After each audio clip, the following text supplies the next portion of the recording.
Hello, ladies and gentlemen, this is your Ukrainian guide, Olena. And in this video, I'd like to talk to Christina Katrakis. Again and again, it's always a pleasure and big honor to talk to Christina. Hello, Christina, nice to meet you. Hi, and Merry Christmas. Half of Ukraine is celebrating Christmas today, so I have red lipstick on. One day when I can afford it in the prolonged war and mourning. So it's a pleasure talking to you always, and pleasure having you as our ambassador of light. Honor. Thank you. It's very beautiful. I love your red lipstick, really. It's like the sign of, victory is coming. It is. I have Azovstal on my hand. Well, this is an unusual interview. I think this is the first interview when it was not me asking for interview, but it was Christina who had an idea that we have to talk about a serious topic, and we have to talk about nuclear threats of Russia. Christina, what triggered you to talk about it? Well, Lena, I did send you some messages that I got, both from our Russian fans that were trying to break my computer, break your computer, my phone, your phone. I mean, it means that we're doing something right. That's how I see it. Otherwise, we wouldn't have such lovely fans in our midst. And then I also got some messages from our Western listeners, right? We got messages from Canadians, from Americans. And so I think we need to address that afterwave after our interview to put to peace maybe some issues that came up. So should we start with Russian fans and then move to the allies? I guess that's the best. So the Russian fans were very concerned that you and I are calling for unity.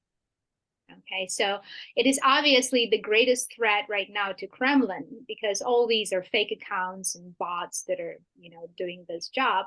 So for them, there are two great threats. So one is unity, is that Ukraine will be united with the rest of the world in this war for democracy and light, right? The other thing that threatens them is the idea that we're saying, well, wake up, smell the roses, World War III has begun, because they still don't want you to see that. They still want you to be afraid. They still want you to be afraid of nuclear and, whatever it may be, and that it's a Russian thing and that Russians have to solve it, on their own. And of course, the third issue that came up from our Russian fans was that, we got nuclear. So basically, this is a rhetoric that we see seeping in actually through Western media, because they're influencing Western media. And we know how Kremlin was involved in politics in the United States, in basically elections, and many, many issues. They are influencing media greatly. So whenever you see things like we can press the button, or it is not our war, or let's leave Ukraine aside, let's concentrate on our mass, this means this is Kremlin media at work, and Kremlin propaganda at work that is influencing through their resources Western media. Okay, so these were the things that our Russian fans were saying. What our Canadian, American, Irish listeners were asking is, we would get involved, but they can press the button, So this is the common thing that I think you and I need to address, because it came up as a consequence of our conversation and the previous interview I gave. Yeah, people are afraid. People are afraid, yes, that Putin can press the button. Yeah, people are afraid to do anything, because, Putin is playing an idiot, like insane idiot, like don't irritate me, otherwise, yes, I will press the button. He behaves like a bully, and this is called nuclear terrorism. right? So he wants you to be afraid of it. He is terrorizing the world with nuclear weapons. So why But should we be afraid of it? Elena, remember what the message that I sent to Putin last time about the small man? Well, we remember how a previous small man ended up, meaning Hitler, right? So let's understand that Putin is just one person. That one person does not decide the destiny of the button, okay? This has to be clear. This message has to like seep through, okay? There are many, many people around Putin that make that decision, okay, that take part in that. And these people would rather die, or rather see Putin die, than let this happen. And there are reasons for that. You see, the whole war began as a little experiment, okay? Russia wanted to have justification for many failures, economic failures, many other failures, social failures in their own country. And there is nothing better to justify shit in your own country than to start a war, because then everything is justified. Like, you don't have money, you don't have light, you don't have a toilet in your house. Well, we're at war. We need to group up, and we have things going. Remember the Great World War II? Well, that's how it is. So that justifies. So whatever was like falling apart now can be mended. Plus elections. Okay, so we had all this come through together, and they really thought that they calculated Ukraine and they bought out Ukraine. And perhaps, I don't want to point fingers, they bought a lot of higher up levels in Ukraine and thought that they truly could take Kyiv in 3 days. And perhaps everything was ready for that. But they did not take one thing in the equation. They did not take in that equation Ukrainian people. And you and I are talking right now because of Ukrainian people. Because if not for Ukrainian people and for the spirit and the unity that happened in the beginning of the war, probably Russia would have taken Kyiv in 3 days, because they thought on their FSB level, KGB level, right, that everything was arranged and organized, but did not think of the spirit of the people. So that's first aspect. When they realized that the small war to justify the failures in their own country is falling apart. And of course, the war would have brought additional territories, additional streams of influence to the West. The prolonged toothache started. What are we seeing right now? Like, really, if Russia would have thought of using nuclear power, would they right now try to bring together 500,000 more recruits for their military? That's what they're calling for. They're calling for 500,000 new recruits. They already put to the front lines 300,000, right? And over 100,000 died. So they need about 1 million. That's their estimate to somewhat, balance the powers here. Even though Ukraine it's tiny in comparison to Russia. Russia is still the largest country in the world, So that's how pathetic the whole thing is unveiling. And it's really ugly for Russia, really kind of, a big blow, right? But let me explain why these people, the entourage of Putin that made Putin Putin, okay, and lied to Putin all these years, because they just wanted to stay in the same place. They just wanted to stay in the money, continue their corruption, continue their lifestyle, continue, stealing money from Russia and Russians, right?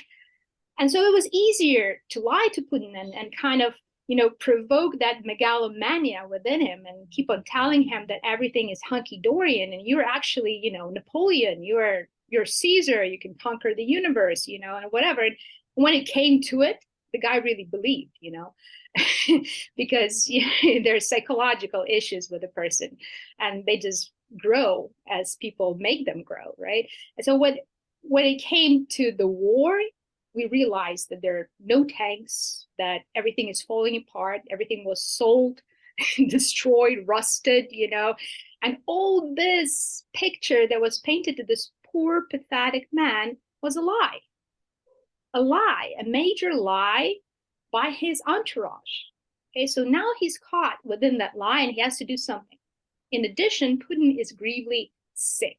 We all know that he has cancer and other diseases, right?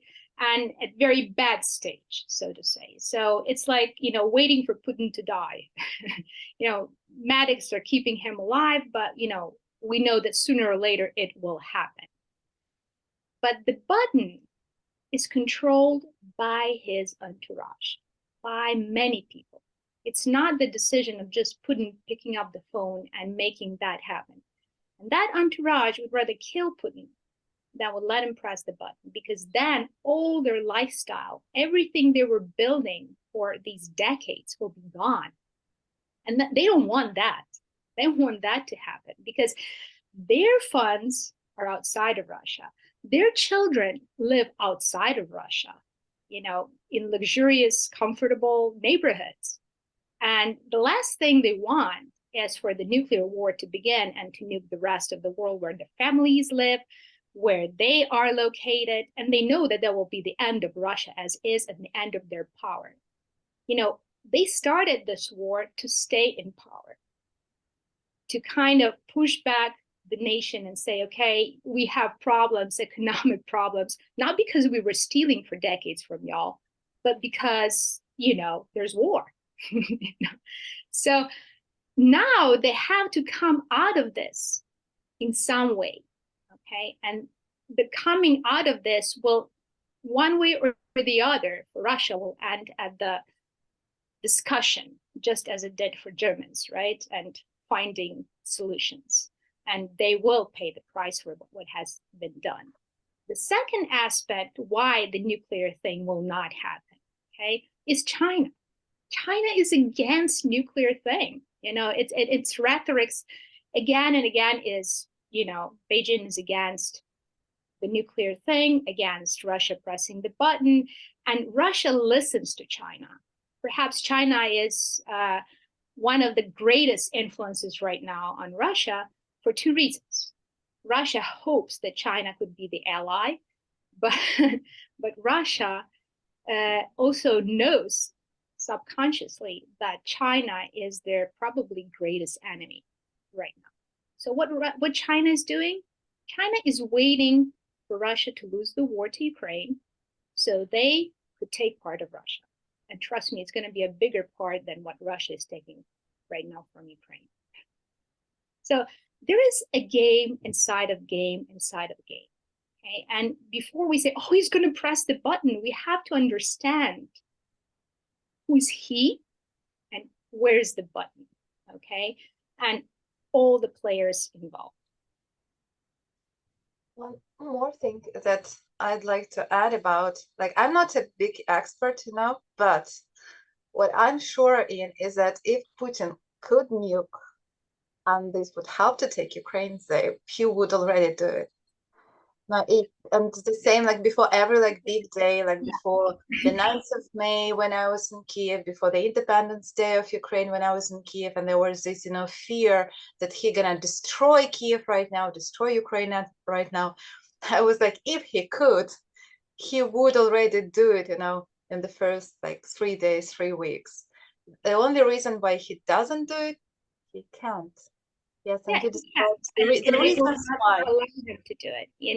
It's like a major poker game. So you sit at the poker table and you make that poker face, I'm gonna press the button, and nobody believes you because they all know the cards. That's the thing, So I just want average American, average European, average Australian, Canadian to hear this and to understand things at stake and what is truly going on.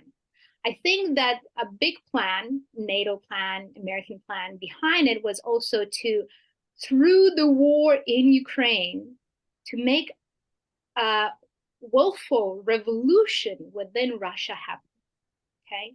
Because they thought, Western partners thought that Russians would wake up. I mean, how many deaths does it take? How many dead soldiers that are just like compost there? They don't even pick them up, you know, they don't pick their own soldiers. They don't bury them. They don't need them. They're just like throwing bodies, you know. So how many bodies will it take for Russian people, for the nation to wake up? So now we have 100 plus, nothing happening, you know, nothing happening, because our Western partners did not take into consideration one simple thing. Russian nation, Russian people, there's no such thing as nation. It's a confederation of different, you know, nations and cultures, right? Held together by tyranny of Kremlin. But Russian people have been brainwashed for decades. And this, you know, I applaud to Russian media and Russian propaganda machine, because to brainwash the whole country to that extent, you know, well, maybe only North Korea could rival that, you know, but North Korea is very small comparing to Russia, right? So my thinking, it's 300 more will die, 1,000, right? When it will come to big cities like Moscow, St. Petersburg, right? And when it will come to every family. Now, mind you, of course, Kremlin is not sending their sons to war, right? So these are the regular Joes that are going to die for no reason. Then we will have something maybe happening within Russia. But most likely it will not be a great revolution that will just, you know, end up in democracy over the night. It could be a coup within the country, and the entourage of Putin will make sure that everything goes smoothly.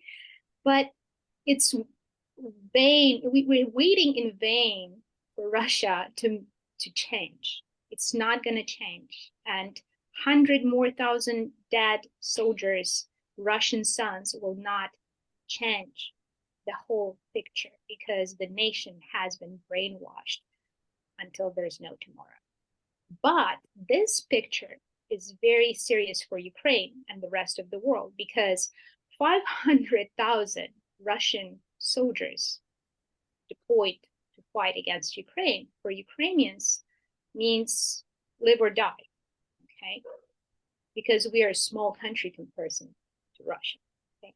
So that's why we have to understand that right now, the only thing that can save the world, save Ukraine, save democracy, because right now Ukrainians are like that shield that's protecting the rest of the world from this tyranny, is unity, is actually coming, as I said before, and playing together, you know, shoulder to shoulder, like you guys did in Serbia, like we did in Iraq, like we did in Afghanistan, you know, fighting for democracy, combating terrorism, and, you know, stopping genocide. All these issues right now are in Ukraine, and Russia is proclaimed a terrorist state, but still we're not doing that for some reason. And it's not because of the button, because trust me, if you and I are talking about that, I'm sure the higher up levels know the picture very well, and they understand, and they see that poker game from day one. Otherwise, it wouldn't have started.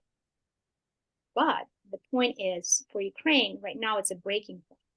So we see good weapons coming in. I wish it would have started a year ago. You know, it would have saved, you know, hundreds, thousands of innocent Ukrainian lives were we to have these weapons. And you were in Kyiv and you were facing all this. You were living through this terror, right? So you know better than anyone else how it was. And would we have that protection for this guy, you know, we wouldn't have innocent children die because of missiles back then. So question it, what took so long? And saying that, you know, if we give you sky protection, Russia would think that we're involved. Are you kidding me? You know, this is, you know, this is the lamest justification that one can hear or know or whatever. We're talking about sky protection. We're not talking about missiles that can reach Moscow. And we're not planning, Ukraine is not planning to nuke or throw missiles to Moscow. That's not our interest. Our interest is to hold our own territory and our country. And even when we have attacks by Ukrainian military, it is at the military bases based on Ukrainian territory, you know, or from where the Russians are shooting. You know, Ukrainians are not targeting Russian civilians, Russian children, Russian cities. And this is something important to understand. So when we have these kind of talks, you know, it's really lame and pathetic.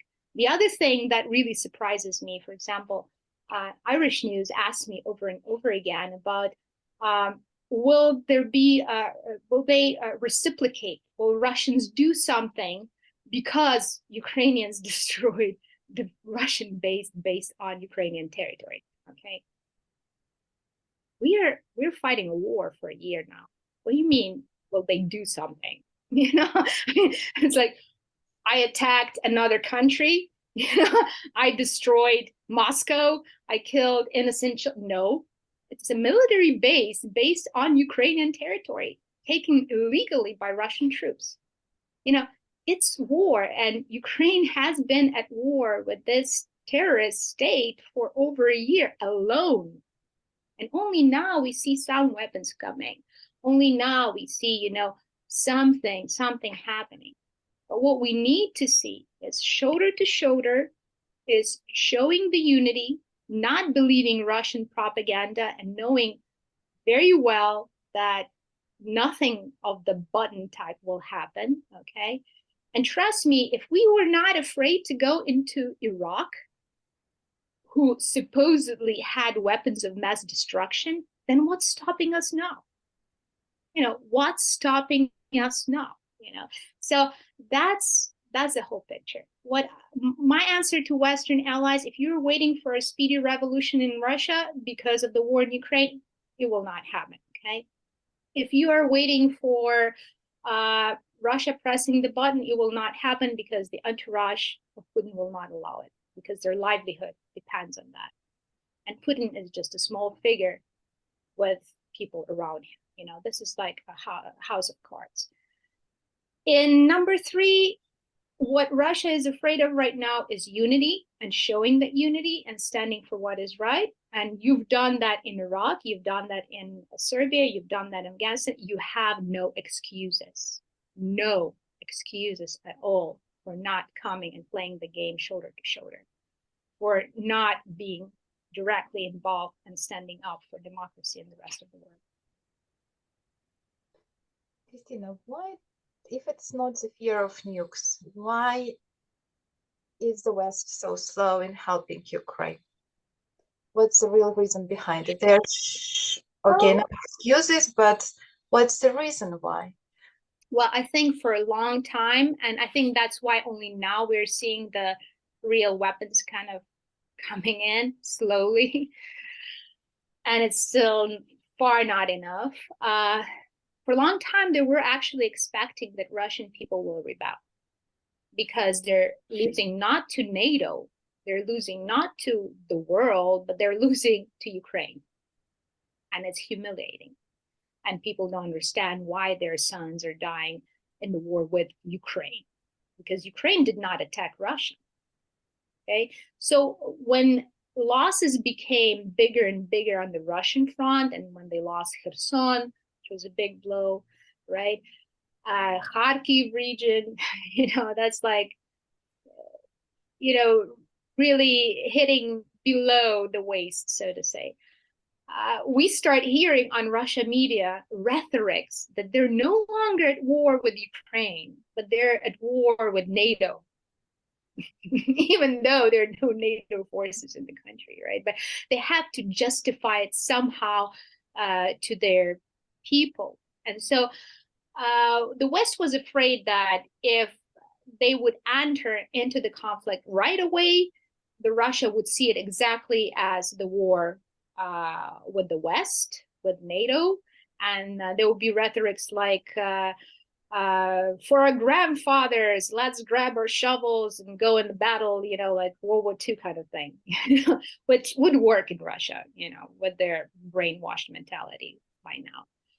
But now when Russians are seeing that they're losing to Ukraine, you know, all bets are off and still nothing is happening. So what I'm saying that this strategy of the West saying that something will happen in Russia, within Russian people, if they would realize that they lost 100 plus sons in the war with Ukraine, who did not attack them, right?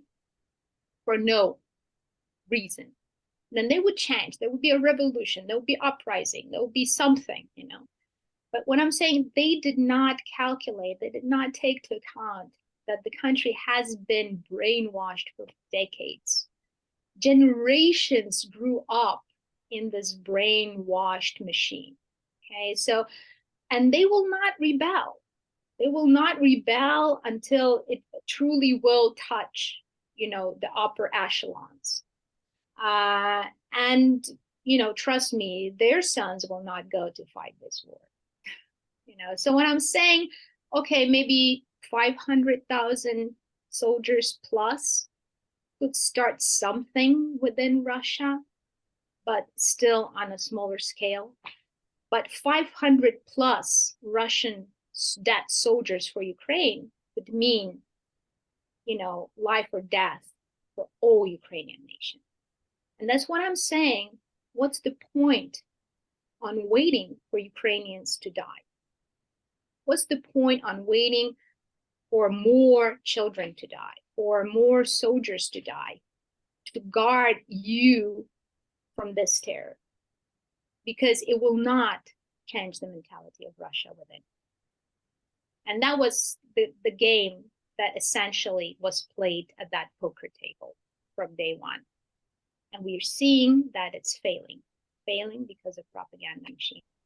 So my plea right now, there are all reasons to stand shoulder to shoulder. There are all reasons to combat terror and terrorist state, just as it was done before, you know, because nobody's going to press the button. It's the end of Russia, and they know it.